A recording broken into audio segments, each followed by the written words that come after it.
everyone. Welcome to The Mill. I'm your host, Rachel Ballatori, the founder and CEO of Mill & Co. I'm excited to have a real powerhouse in Manchester, New Hampshire joining us today, Josh Wright. Josh, thanks so much for being here. Thanks for having me, Rachel. Absolutely. Let's get to know Josh a little bit. So his pronouns are he, him, and his. And he likes to talk about his work in this way.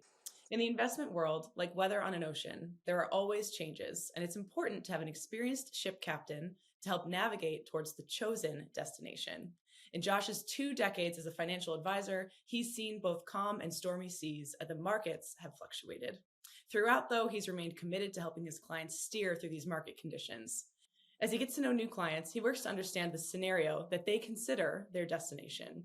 Their financial objectives may include saving to send children to college, buying a second home, travel, and planning for retirement. Once they've set priorities and identified their goals, he helps them create a plan and focus on achieving these goals. Sometimes a client's plan requires a course correction as unanticipated needs arise, maybe a heavy winds on the ocean. He enjoys working with clients to address their problems, steer around potential obstacles, and stay focused on the target destination.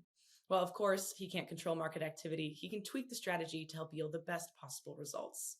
He finds a lot of gratification seeing clients with whom he has long-term relationships reach their retirement goals.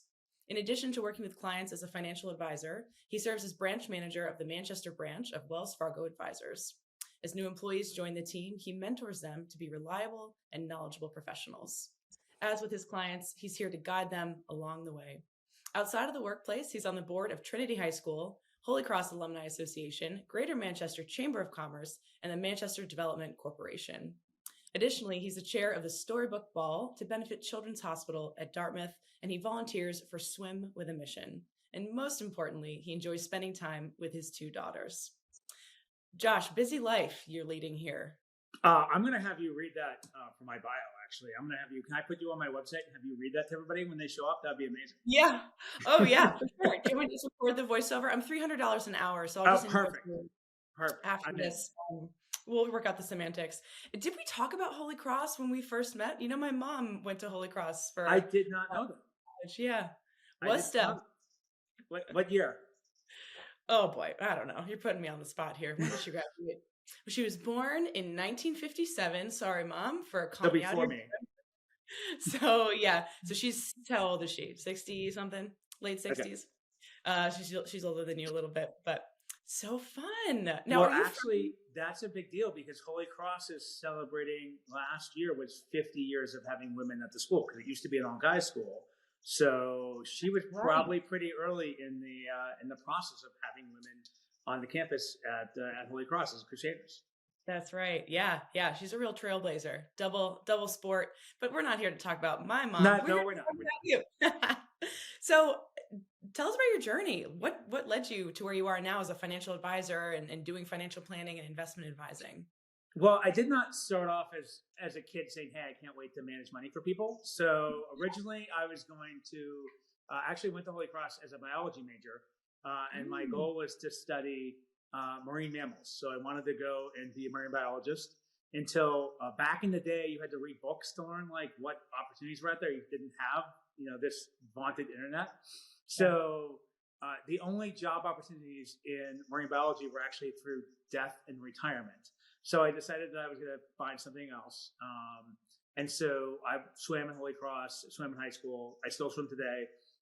And so I was going to actually be a teacher and a swim coach.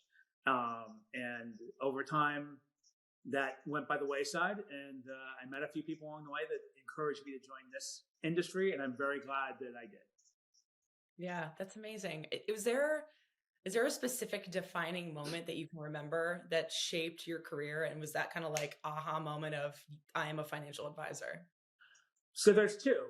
There's the first one is when I kind of gave up on the teaching and coaching. And that's when back in college, Stanford swim team was the vaunted, the top level swim program in the country.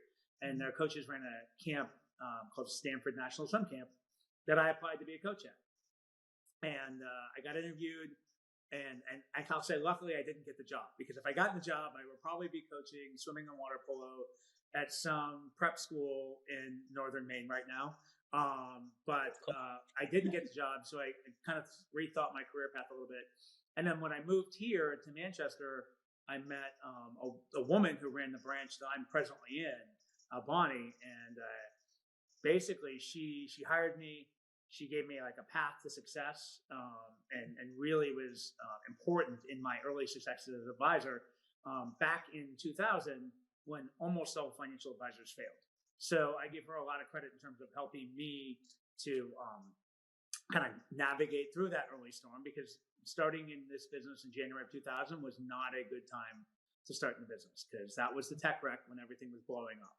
The first time it blew up. Right. My career. Yeah. You know what's really interesting, Josh, and I hear this from a lot of folks that we interview, and even my own experience. You pointed to another person as a pivotal moment and a defining moment of the future of your career. And I think that that's something that a lot of young entrepreneurs or young folks that I even mentor don't think about. You think about, okay, well, how do I do this? What do I need to do? What's the work that I need to put in? What's the education I need to get for myself? Yes, that is important. You do need to show up for yourself. I would not be here today if it weren't for the others that literally and figuratively held their hands under my feet and gave me that push to get up. And alternatively, I've also had people that said that this isn't, your business will fail. And if you don't niche down to one industry of marketing and you don't just do food and beverage, or you don't just do aviation, you'll fail. And I didn't do that. So I think it's a really interesting thread that I've noticed in a lot of people that we've been interviewing. Yeah, and mentorship is huge. I mentor directly two kids from Holy Cross right now. They're both on the swim team as part of that program, and they're both interested in finance in different areas. But we have conversations. I go over the resumes. I talk to them about what they're trying to get, and on a one-off basis, I talk to a lot of my clients' kids about what they're doing, what they're looking at. Are they interested in this? In job seeking, saving, investing, all those things. So there's all sorts of different kind of mentorships. My general rule of thumb is actually I only want to be in the room with people who can help me level up or get better, or who want to level up and get better. I don't want to be in the room with anybody else. Like, I don't want to be in the space where anybody doesn't want to improve, doesn't want to grow, doesn't want to learn, doesn't want to be better at what they're doing every day. I could not have said that better myself. And I love that in your bio, you talk a lot about investing is similar to navigating an ocean. As someone who has a lot of like motion sickness, it was tough reading that. But I'm curious, what are some storms that you've helped clients sail through and navigate in your 2 decades as an advisor? Well, the biggest, well, the first one and the toughest one personally was the 2000. They call it the tech wreck, right? When after 2000, everything just fell apart for almost 3 years. That was really difficult because it was the beginning of my career. I didn't have a base. I didn't have that many clients. I was gonna have to quit. I didn't make it. I wasn't gonna make it. 2008 was actually worse as an advisor because it was in the financial markets. It was very difficult. People were talking about companies going out of business. I was working with Wachovia Securities at the time, which became Wells Fargo Advisors, because that company, was having financial issues, and Wells Fargo came to the bottom. And so people were really concerned because the companies that were doing poorly were the ones where all their money was, right? I always go back to It's a Wonderful Life, where at the end they just have Mama Dollar and Papa Dollar. Well, it's a big deal because when people don't trust financial institutions anymore, it's a real risk to the entire economy. And that was, we were at the crux of a real issue there. Luckily, we survived it, obviously. But we have storms every 3 to 5 years. We anticipate them. We plan for them. We actually, I don't look forward to them, but I know they're going to happen. And so we develop all of our plans based on that. Our plans are rates of returns, investment results, goals are all taking those storms into account because we know they're coming. It just, we don't know when or how long. Yeah. A phrase I like to throw around to my team, my family, despite them not wanting me to say this anymore, and our clients, is poor planning perpetuates paralysis. And like, honestly, if you think about that in any industry, in any job, in any family, in any relationship, if you aren't planning and then you get faced with something and you freeze, That's my nightmare, right? Like I need to have already thought about the 6 ways around this before it's even happened. So when it happens, can you tell I'm type A, Josh? When it happens, I'm like, oh, I solved this at 4 o'clock in the morning when it woke me up out of a dead sleep. Like, I'm good. Let's go. Come on, Yeah, bring it on. absolutely. I mean, one of the things that you have to prepare for those things. I'm not going to try to repeat what you just said because I would definitely mess it up. Can you say But it 6 times fast? yeah, it will definitely tongue twist me. But I agree with that completely. I mean, you have to have those conversations with brand new clients, prospective clients, things like that. I have one thing I tell new clients that throws them off, which is I cannot guarantee that you're going to have positive returns, but I can guarantee that at some point you are going to lose money. And I want you to remember that at some point, no matter what you do, some year you are going to lose money. I can guarantee that. And it kind of throws them aback because most of the time when they're interviewing, most people, they want to talk about, I'm going to make all this money for you. I'm going to do this for you. We're going to get you there. I want to set the understanding that what we do involves risk, but it also involves tremendous amounts of potential success. So it's always a good reminder to people what I do. I don't have full control over what I do, and I've had to accept that. Right? I don't control the stock market. I don't control rates of return. I don't control whether or not this company is better than that company. That's not in my control. What's in my control is, did I design a plan that's good for this client for what they are looking to do? Right, 100%. And you kind of touched on this, in terms of communication principles and leadership principles. What's your leadership philosophy when it comes to managing expectations with clients, with new team members that are joining, and how has that evolved over time, if it has evolved over time? Well, so it's two different kind of principles, I'll say. So with clients, because the thing I focus on is actually being something very odd. It's a term that I actually came up with on my own. It's probably stolen from someplace else without me knowing it. I'm an analytical empath, right? So I can do all the math. I can run all the numbers. I'm good with a calculator. But what I'm good at is taking those numbers and translating that back into their life in a way that they're going to understand and is going to resonate with them. And then try to tweak that based on what their major concerns are. So that's the really important thing with clients, because a lot of people can run the numbers. A lot of people can be empathetic. Not everybody can combine those two things in terms of relating that to the client.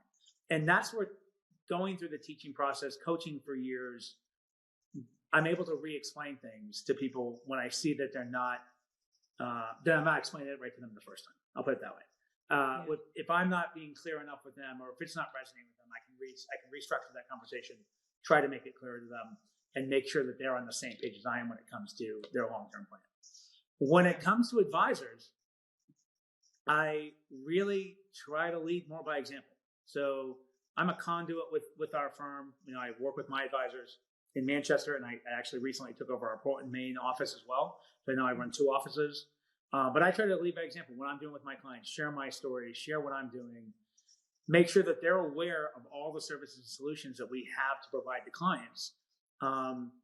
Because we all get set in our ways in time, right? We do things a certain way. So it's really important that we are aware and open to new ideas and new opportunities that present for our clients, to make sure that they're being taken care of, and to make sure that we're addressing all their needs in many different ways.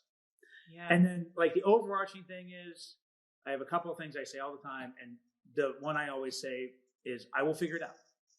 If you have an issue, I will figure it out. That's what I do. If an advisor has a problem, I will figure it out. If a client has a planning issue, I'll figure it out. They may not always like every solution I come up with, but that's why we have a problem to begin with, because it's not working right now. Yeah. I love that concept of lead by example. And, it's so interesting. As you were talking, I was thinking about, if someone would ask me this question of what's my leadership philosophy, and I agree with you that in kind of consulting-esque roles, which is what you are in, which is also what I'm in as a marketing strategist, when I'm hiring new people or mentoring young people, or we have interns coming into our organization, it's really hard to train the decade plus of experience that I've gained through certain situations. It's hard to even document that. Right. And so I've struggled with this, because I'm like, there's got to be a way to train people. But then I've realized that if I can expose them to as many scenarios as possible, even if it's like a mock scenario internally. We say, hey, we have client A who has this challenge. They want to solve it with this. These are the social platforms they're active on. This is their target audience. What do you do? And we kind of work through it that way. That has been far more effective for us, although it's challenging because then as a leader, right, I have to repeat that anytime someone new comes in the organization. So there's a trade-off certainly of having something that feels it's very in depth and they're going to learn a lot very quickly with hands-on experience versus saying, and here's your onboarding packet. See you in 90 days. Don't make mistakes when you get out of it. Right. It's an interesting shift, I think, that we're seeing now. That was not the case even when I first started working advertising back in 2014. Everything changes. The rate of change is constantly increasing, no matter what you do. Everything changes, and everything is changing at a faster pace than we're used to. So I tell the clients as well, like things, a bear market, people like to talk about, used to take almost 18 months to get through, and then 3 years to get back to where it was before. That has just continued to accelerate, right? All of those things. I mean, COVID was like 1 month, and then we were back to normal in 2 months, right? Not normal, but back to, in terms of stock markets. We may not be back to normal across the globe on that already, but those kind of things have just accelerated because the information that's out there that you can search on the internet, you can do trades online, you can do all these wonderful things with no time delay. There's no delay in what we do anymore. It's pretty amazing and a little daunting. And with that, I'm curious, how has technology, things like artificial intelligence, robo-advisors, how's that impacting the future role of financial advisors? Do you see it as a challenge or is this an opportunity? So I'm the wrong one to ask because I loved the Terminator movies when I was a kid. So I actually all of these people were downloading AI and, hey, we're going to do this and we're that. Did nobody see this movie? Did nobody see what happened when we trust AI only? Yeah, we know where this is going. Yeah, I'm deleting. People are we're going to run this through ChatGPT. I'm don't do that because that's not authentic anymore. So I'm going to relate this to something that happened a few years back, maybe 12 years ago, maybe 14 years ago, with online trading, with the Schwabs and the TD Ameritrades and all that stuff. Everybody was talking about how that was going to be the end of financial advisors. We don't need financial advisors anymore. We can do these trades for free or $7.95 or what. It used to be $29.95, then it became $7. Now it's free. If you go to Schwab, it's free for a lot of these trades. Wow. That is actually a tremendous opportunity if you're in the right space and you have the right mindset. Because 2000, when I started in 2000, the mindset of clients usually was when they had about $75,000, they looked for a financial advisor. They were getting close to 100. It was a big number. It was a round number. It was six figures. That's when they wanted to talk to somebody about how it would help them. That number has continued to climb. Right now, I would say the average would probably be around $250,000 to $300,000 before they start talking to somebody. That's part of more access to retirement planning. Almost every company has 401ks or some kind of IRA or company-sponsored plan. So they have more ways to save. Two, money becomes worth less over time. So what was $100,000 is now really $250,000. 25 years later, you need a lot of money in order to do the things you do. It's a grocery store. The grocery store bills have gone up 50% in the last 3 years. So people are waiting a little bit longer, but they're also more educated when they come to us. They know more of what they're looking for. And we don't do the stuff that AI does. That's not what we do, right? And you can put into ChatGPT all the wonderful things that you could do in a portfolio, but that doesn't translate it to what you need. It gives you a time horizon.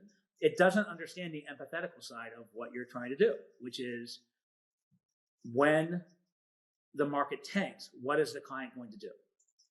It doesn't take into account the fact that, Johnny is now going to a college that's going to cost $90,000 and they only budgeted $50,000 and they want to fully fund it. It doesn't take into account life changes like healthcare, like your life expectancy, things of that nature. So those kind of things, and you can program all that in, right?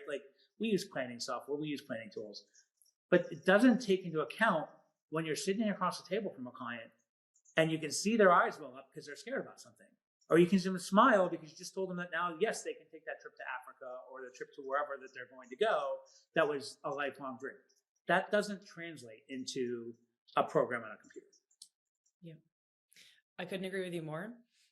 The way that I like to refer to AI, specifically talking like ChatGPT, there's so many platforms, but like ChatGPT in particular in the marketing industry is blowing up. The way that we look at it, our philosophy is it's a tool for expediency. It is not the solution.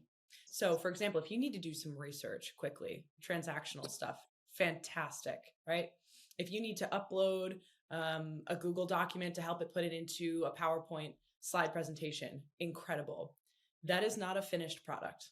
We don't use it for anything that require any sort of empathy, strategy, and branding, right? It does not make sense for that for there's exactly the reasons you just said. There's no empathy built into that system.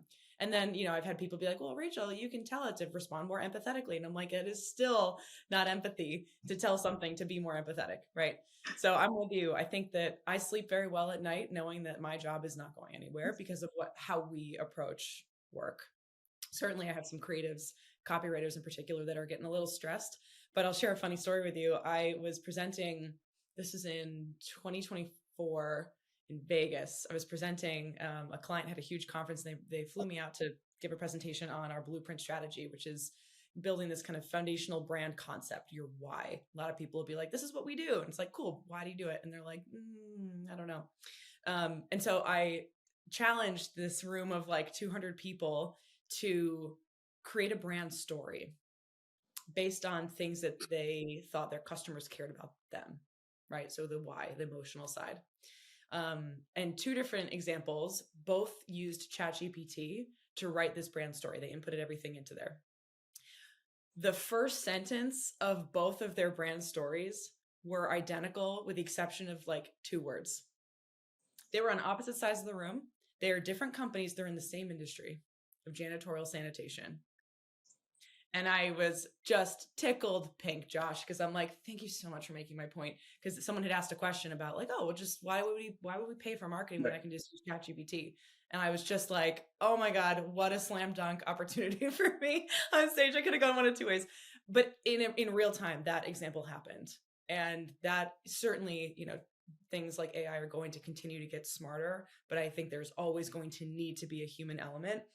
And you're exactly right for things like financial planning, retirement goals. There are so many unique nuances to put all those different data points, plus the personal side of it into some bot to have it generate something is never going to equate, in my opinion, to what it is like working with someone like you who's got actual experience navigating these waters.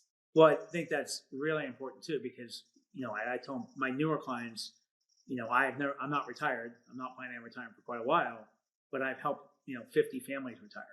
I've helped 40 families put their kids through college. Like, none of these programs have done that, right? They're all too new, right? So nobody has actually retired using AI as a platform. They might have, if they retired this year, they might have, but most people haven't been doing it for a long time.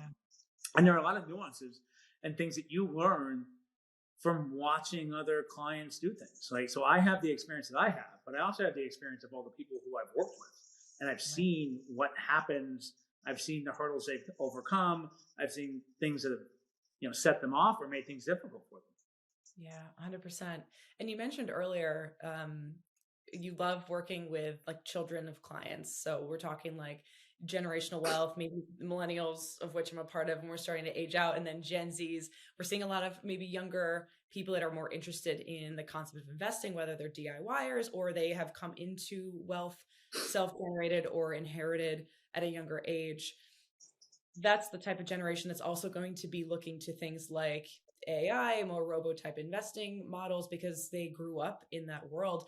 How do you help tailor financial strategies to that younger generation, knowing a little bit about like what they feel and think and what their priorities are? First of all, it's very funny that the day you invited me to do this, I actually hosted a meeting in my office that morning with my financial advisors on working intergenerationally with our clients, because it's a big issue. It's a big risk that we have that if you don't connect with those younger generations, something happens to the clients, they become incapacitated, they have a health issue, those kids go, no, I'm going to run it. I'm going to bring it to my guy or my girl. I'm going to bring it to an independent platform. I'm going to bring it to a trading platform, whatever it might be. So I actually start working with my clients' children right after college.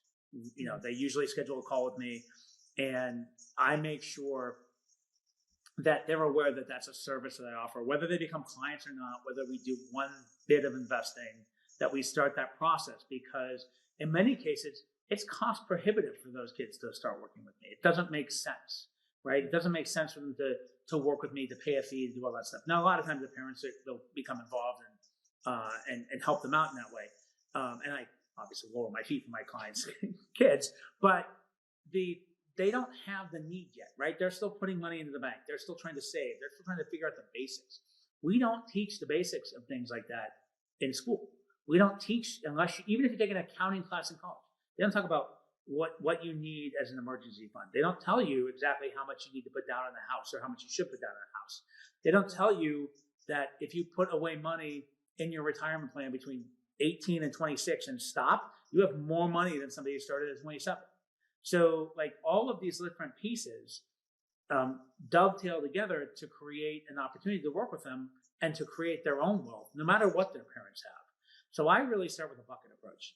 I talk about, where are you at right now? Do you have any credit card debt you haven't told your parents about? They don't know, like you spent a bunch of money going to the Bruins game last week. I'm not going to tell them. You can tell me. And we go through that part and we figure out like where they are. Most of them are really financially sound because they've seen that example from their parents already. And so we'll talk about, what are the most important things to them? Buying a house. Maybe they live in New York. They don't want to buy a house. They can't afford the house there in New York. So they're going to keep paying rent, but they want to start saving for retirement. So we look at a bucket approach. Short-term, mid-term, long-term. What's your main priorities? Overfund that a little bit. Underfund the longer-term priorities or the smaller priorities in the beginning. Because a home is also an investment. It's not something you can buy and sell every day, but a home is a major investment. And in most cases, it is the largest investment that most people will make. So you want to make sure you do that right the first time. Yeah.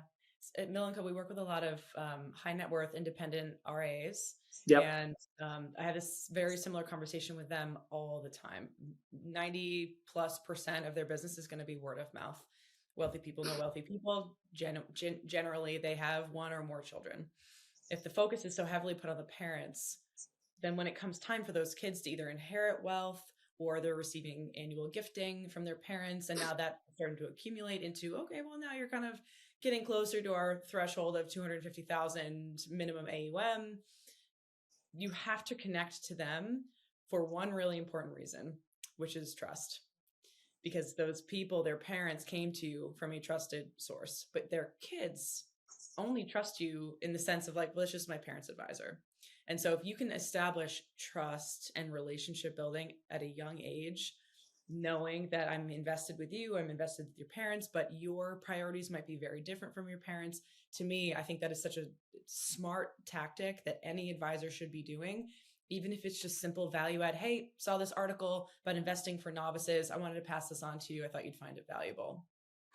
So I use a client agenda for all my client meetings, and at the bottom of the agenda, on every agenda is helping others. And it's just helping others ? And I don't explain to them what that is. I don't tell my clients this is what this is about. Sometimes it comes up and they say helping others, and they go charitable and they start talking about what charities they want to get involved in or how they can engage better with some of the things they're doing already. And sometimes it's like, are you asking for referrals? I'm like, no.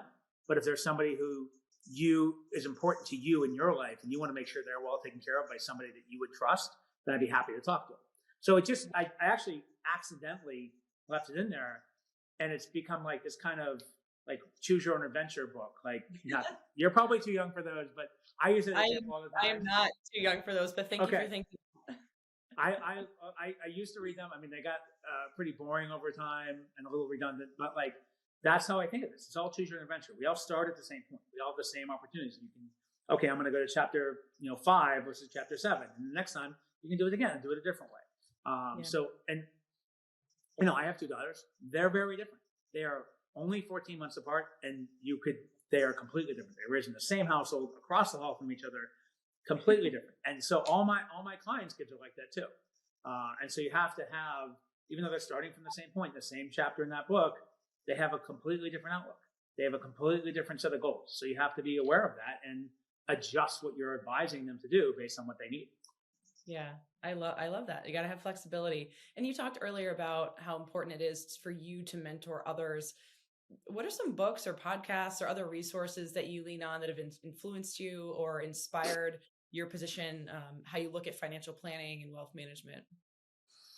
Okay, so I'm gonna show my age here, Rachel. So this is the I won't first look. podcast.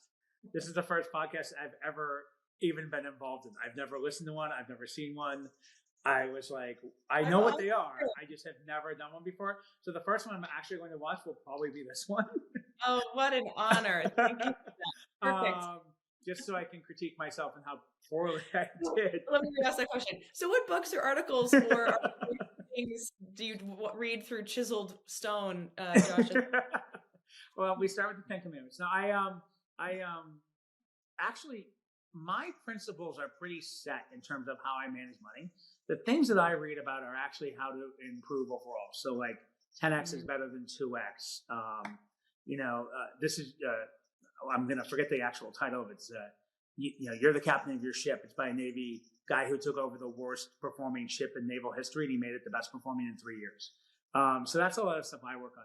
Most of the stuff I work on with the financial markets is not set in stone, but it is a pretty consistent model in terms of how I work with clients. Every client has a different portfolio, a different thing, but I have a set way of how I do things. I'm always learning things from seminars, from events. I'm going to Florida for a 4-day seminar next month, and I'll be inundated with that. I'm always meeting and talking to new people, especially within my own company, alternative investments, structured notes, all these different kind of esoteric things that I might not include in my practice all the time to try to learn how those things work. But a lot of times people ask me, hey, what'd the market do today? I don't know. No idea. Didn't look. Don't care. And they're like, what? Like, it doesn't matter. It really doesn't. People look at, don't get me wrong. If the market's up a lot, yeah, I go check my 401k. Not going to lie. Just want to see what it looks like. Hey, that's pretty cool, right?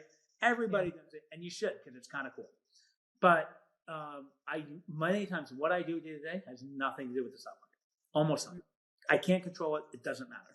I focus on longer term planning, and the only time I'll focus on that stuff is when I see something out there that is indicative of a longer term trend that could be troubling, or an opportunity that could be beneficial. Right. I'm going to challenge you after this podcast to go subscribe to some other podcasts online. There's so many about leadership and soft skills. And if you don't know who Simon Sinek is, he's I know incredible. who he is. We build a lot of our strategies based on his concept of who, what, why, where, how. It's so easy. If you're just going to go for a walk or a run, or you're driving, just pop it in, and we'll check back in with you 6 months from now and make sure that you've actually accomplished your goals. Right here, I am helping you plan. You actually did already, because now that I'm going up to Maine 3 times a month, I'm like, I've got to. Actually, my business coach and I went through a couple of books that I should listen to on tape, emotional intelligence, a couple other things that we want to go through, so that I can, by osmosis, learn some new stuff. So, Multitasking. Yeah. Exactly. I have to. Screen time is, when screen time is definitely time to either make phone calls or learn something new. Yeah. 100%. Or rock out on Friday afternoon, frankly. So either or. Yeah. Like windows down, screamo music. Yeah, totally. Exactly. So looking ahead, what do you see for the finance industry in the next 10 to 15 years? What are your predictions? A couple things. One thing that we didn't touch on that I'm going to throw in there that I think is really important for a lot of people is, and it dovetails with my bio that makes you a little seasick, is a lifeboat drill. So one of the things I do for my clients when we're planning is when we sit down and we have a good plan in place and we're comfortable with where we're at, we identify a lifeboat drill for them. When you can't sleep at night, when you're waking up in the middle of the night nervous about the markets, or you're concerned about whatnot, we put together a plan in advance to say, okay, here's how much dollar-wise or percentage-wise we're going to move your portfolio to cash, to fixed income, to money market, so that you know that you're comfortable for the next 18 months, 2 years, 3 years, depending on their level of risk and concern, and depending on, and frankly, how much money they have, right? Not everybody can take 3 years worth of income and put it in cash and still make their goals. But we do that in advance, and it's a great planning tool for clients because you're already identifying the biggest concern that they're going to have and working with that going forward. So what are we going to do when things really hit the fan? And here's how we do it.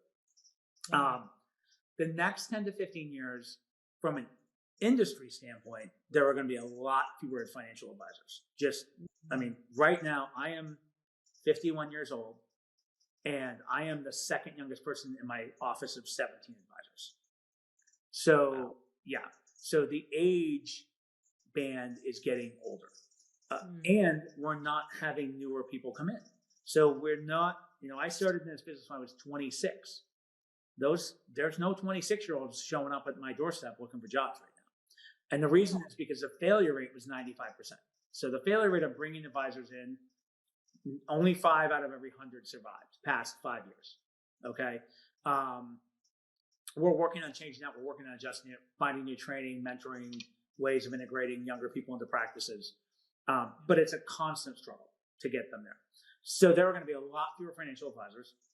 People are going to wait longer. That time frame, that 75 to 250, in 10 years, is going to be 500 or almost 1 million before they start talking to people, because you're going to have more and more tools that allow them to save or put money away on their own. And even though 401ks have been around for a long time, they're still going to be building up. They're still going to be growing assets. And that's the number one investment saving tool. Homes are usually people's biggest investment. 401ks are usually right up there, and they're going to pass homes at some point. So those are the kind of things that I see going forward. Right now, advisors, we have a lot of advisors have way too many clients already. And they're going to have to bring on younger people to take over those practices, segment those practices, manage those practices a little bit better.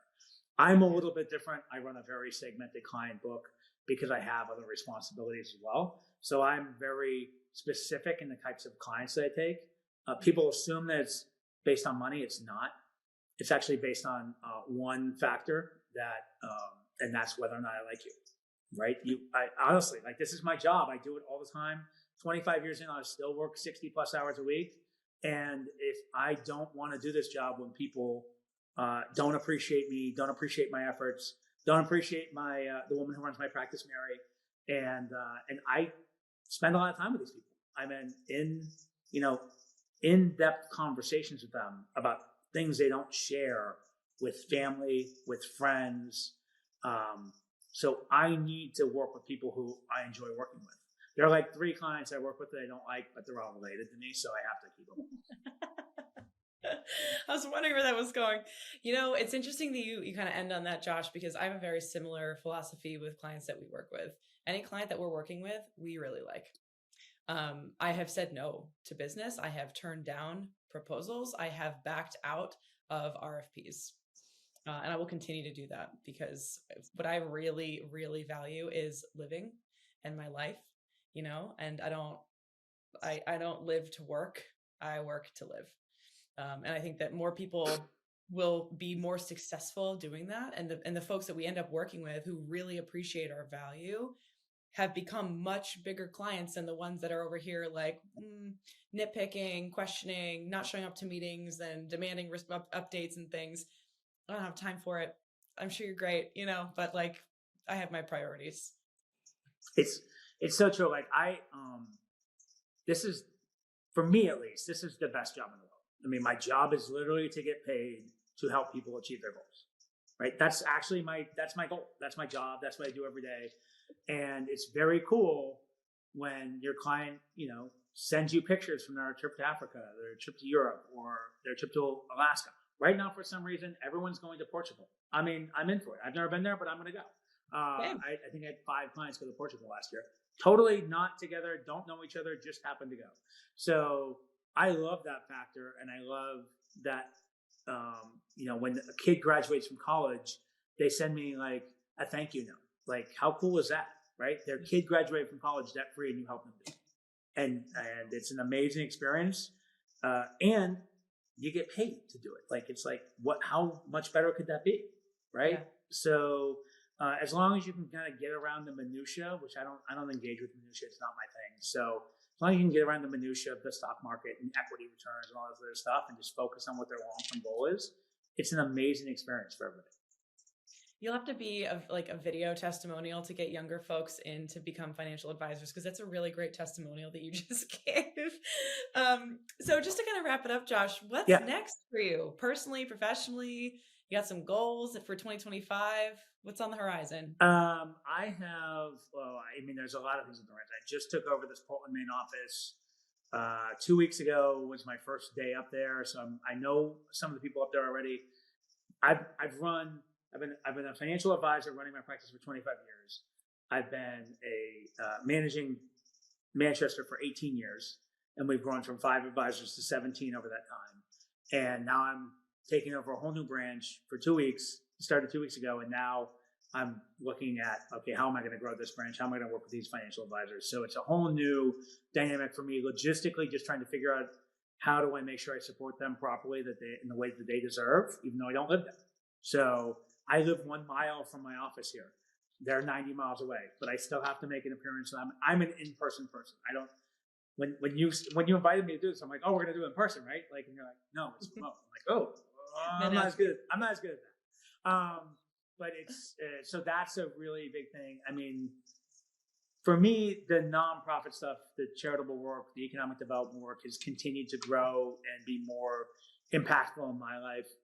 One of the things that Holy Cross always talks to us about is being men and women for and with others. And that is one of the reasons that I continually try to be engaged, be involved in different charities and nonprofits. I mean, right now I'm swimming 3 or 4 days a week because I have a 5K swim race coming up. I'm trying to raise $5,000 for Swim with a Mission, which I've been able to do each of the first 9 years or so that I've been doing it. My buddy started it. I have the Storybook Ball. This will be the 9th year I've run the Storybook Ball for the Children's Hospital. We reimagined it because we had to pause during COVID. So we're starting over from scratch. We did a great first one this year and this past year, and we're going to step it up again this year. And then I'm the city of Manchester has been my home for almost 30 years now, and we are at a crux in terms of how we're going to turn the city even better than it already is. And there's a lot of opportunity to do that, and I really want to help that grow, because I think that we, as New Englanders, as people who live in Manchester, look at a lot of the negatives in this city, and it's amazing how great the city actually is if you focus on the positives. And we just need to actually take the time and invest in the city. We need to look at it as an investment. Not a cost, but like, we're going to grow this. I literally go to different towns. I'm like, if you've been to Woburn lately, I mean, I have family in Woburn. It is like Woburn, Mass. Like, it used to be not so great. And now they have those like awesome outdoor mall with crumble cookies. Like, everybody loves crumble cookies. Like, we need that here, right? I have a Starbucks here right now. There's like no Starbucks downtown in Manchester. That's been my standard. Like, that, they're going to put that on my gravestone, I swear to God, if they put a Starbucks in Manchester. Please. There's a Sweetgreen in Bedford, though. I know everything's in Bedford, and Bedford's growing, Londonderry's growing, Manchester has tremendous opportunities, and we are gonna harness that energy right now, and it's gonna grow dramatically in the next few years, I think, in terms of economic development and whatnot. Army's gonna be a big factor in that, I think, but a lot of other things are going on that we're not even talking about. So for me, that's the kind of stuff I'm really focused on, just the nonprofit work, being involved in the city. Growing my practice. I don't discuss, intricacies of my practice necessarily, but my practice continues to grow. And Mary, who runs my practice with me, is tremendous and working her tail off right now. I know she sent me 40 emails about client meetings I have to get to today, tomorrow, and next week. And then my daughters live with me, and that's always great when you have adult kids who are here. They're both ready to move out and get away from their old man, which is awesome. But I can't wait. I can't wait to see what they're going to do next. So that's going to be incredible. So we always have the opportunity to look for the upside, and we always have the opportunity to look at the downside. And there's always negativity in there, and there's always positivity in there. And one of the things that my business coach told me that I try to take with me all the time is that happy people and positive people are not happy and positive all the time. They just discount the negativity and they ignore it. It's not that it doesn't exist. They just keep moving forward. And that's the best way that you can do. You can just keep moving forward. And I can be incredibly difficult and incredibly direct, but it's always in a way to improve. It's always in a way to get better. Like if I have a difficult conversation with somebody, it's not because I want to have that conversation. It's because we can do better. We can improve. We can make this city, this town, this charity, this business, this office, this relationship better. All the time. Yeah. I love that as such a powerful note to wrap up this podcast. Josh, thank you so much. I really appreciate you coming on here and sharing your nuggets of wisdom with us and potentially giving me some motion sickness in the beginning, but like, it's okay. I'll forgive you. Thank you so much. I know you're busy with everything. We really appreciate you joining us today. No, awesome. Thank you so much for having me, Rachel. And thank you for, now getting me into the podcast world. Yeah. What a great nut to crack. Thanks so much, everyone, for tuning into The Mill. We'll see you next time.